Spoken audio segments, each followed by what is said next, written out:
This is Affirming Scripture, a sex-positive view of Christianity.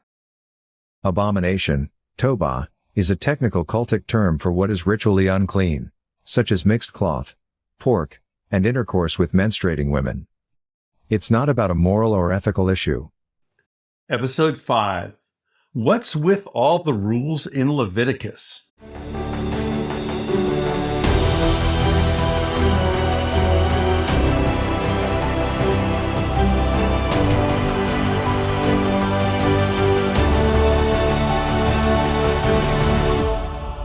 Episode 5. What's with all the rules in Leviticus? I'm Elton Sherwin, your host for the series. Thank you for joining us.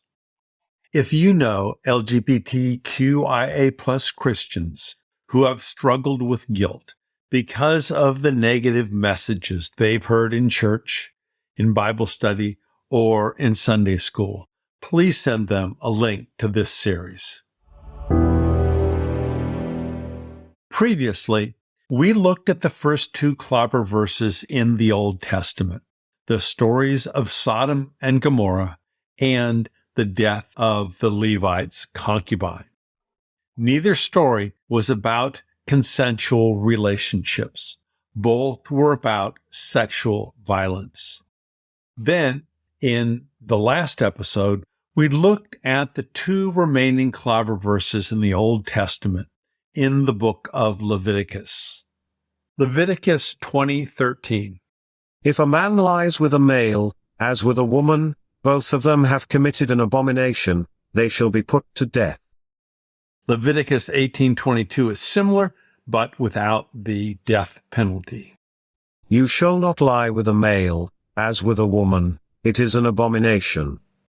Last session, we saw that these two verses in Leviticus are surrounded by over 70 other rules. Leviticus bans cursing at your parents, death penalty for that, mistreating foreigners, selling land, working on the Sabbath. It's a long list. Most churches ignore most of the rules in Leviticus. Written over 2,000 years ago, some Levitical rules are now difficult to interpret. A woman who becomes pregnant and gives birth to a son. The woman must wait 33 days to be purified from her bleeding. She must not touch anything sacred or go to the sanctuary until the days of her purification are over. If she gives birth to a daughter, then she must wait 66 days to be purified from her bleeding. Leviticus chapter 12, verses 1 through 5.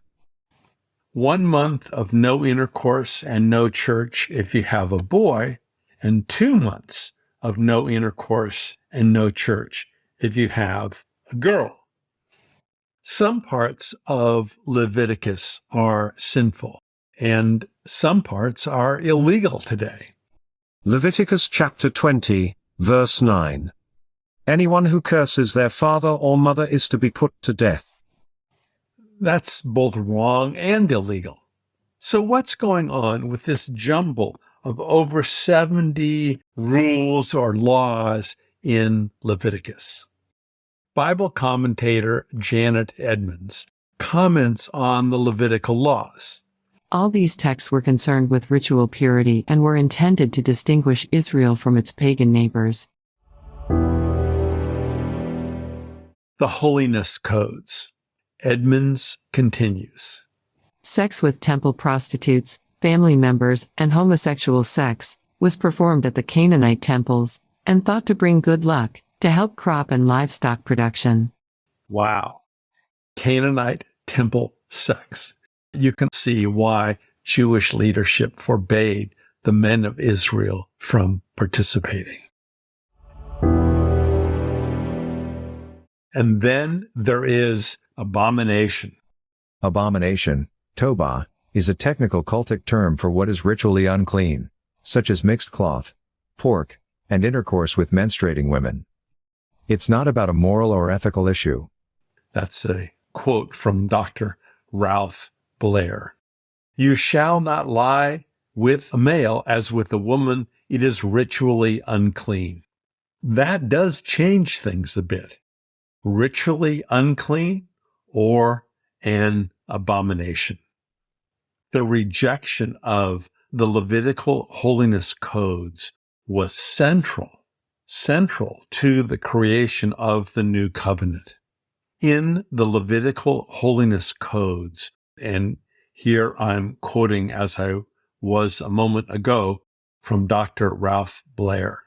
Such mixing of sex roles was thought to be polluting. But both Jesus and Paul rejected all such ritual distinctions. Both Jesus and Paul rejected all such ritual distinctions.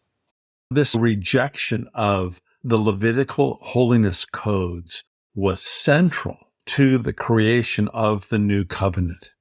It's not about a moral or ethical issue. Such mixing of sex roles was thought to be polluting. But both Jesus and Paul rejected all such ritual distinctions.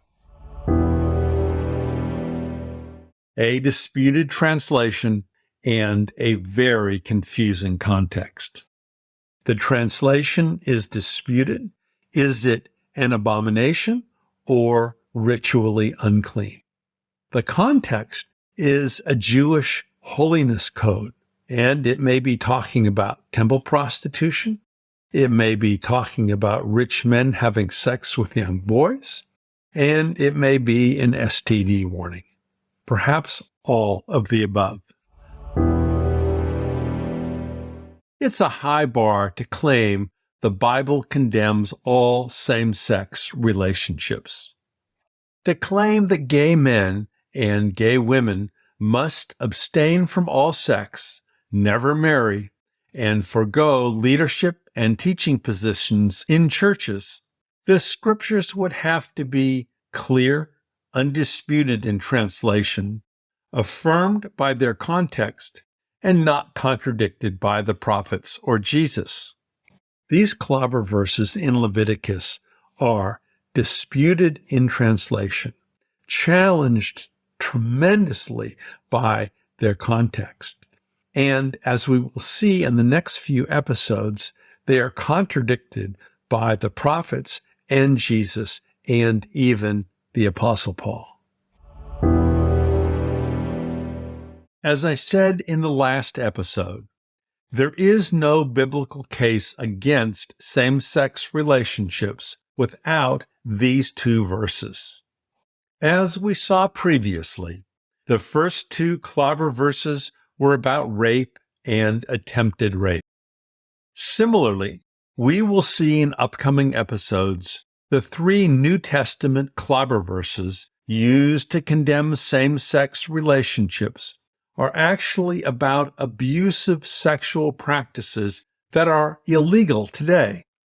This Levitical evidence used to condemn same-sex relationships is built on the shakiest of cases. You couldn't get a conviction for jaywalking on evidence this contradictory, let alone 3 concurrent life sentences. No marriage, no church leadership, and no sex. For some of these young people, Jesus is the center of their lives. To tell them that they were created flawed and prevent them from getting married and from preaching about Jesus is like a death sentence. These children are God's workmanship, God's creation. I beseech you, I implore you, if you are straight, do not let the teachers of the law steal your ability to love and enjoy God's entire creation. And if you are, or might be, somewhere in the rainbow, do not let the teachers of the law steal your self-confidence, your joy of life, or your faith. God created you uniquely as you are. Well, that concludes our overview of the Old Testament clobber verses. Now, on to several more affirming scriptures. Join us next time as we look at one of the most remarkable passages in Scripture, Jesus' own words on sexual minorities. Even if you have attended divinity school, this overlooked scripture will likely surprise you. This is Elton Sherwin. Until next time.